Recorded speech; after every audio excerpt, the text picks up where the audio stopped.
Well, from Knocked Up to now, Pete and Debbie, you know, they live in the same house, they have the same two kids, and their fights are pretty much the same fights that they had in Knocked Up, but we just kind of take the camera and we zoom in a little closer. And, you know, it's like when we saw in Knocked Up, they have their big fight, he goes to Vegas, he comes home, she couldn't be madder at him, and then on the birthday party, they have the big fight, and then he kind of looks kind of at the camera and turns and starts singing Happy Birthday. And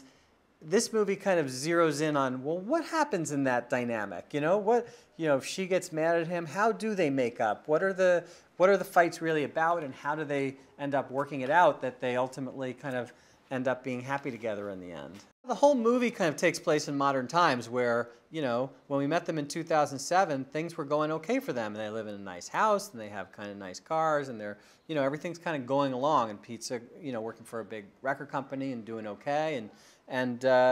you know, it's now 2012, and things have changed. And Pete lost his job at the record company, started a startup label, but the music industry, you know, with iTunes and Spotify, it's a rougher market out there. And Debbie's really working very hard and keeping the family afloat with her store. And you know, part of the movie is about people adjusting to different times in America, different economic times, and having to admit that maybe that life worked in 2007, but they're going to have to adjust to a new life in 2012.